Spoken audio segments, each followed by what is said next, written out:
A strengthened portion of the wing has attachments for the main landing gear, which is tucked inside the wing and body during flight. A hydraulic retraction actuator is attached to the main landing gear strut in such a way to rotate the gear into position for landing. Bearing doors pivot with the rotating action.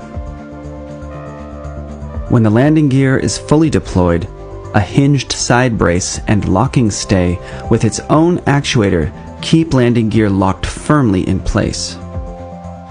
These components unlock and fold with the landing gear for stowing.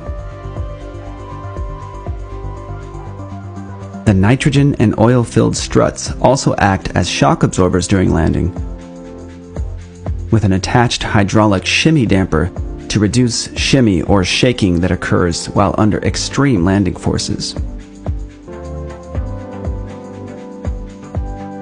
The nose landing gear has slightly smaller tires and brakes than the main landing gear and operates in a similar way with the addition of a rack and pinion steering system.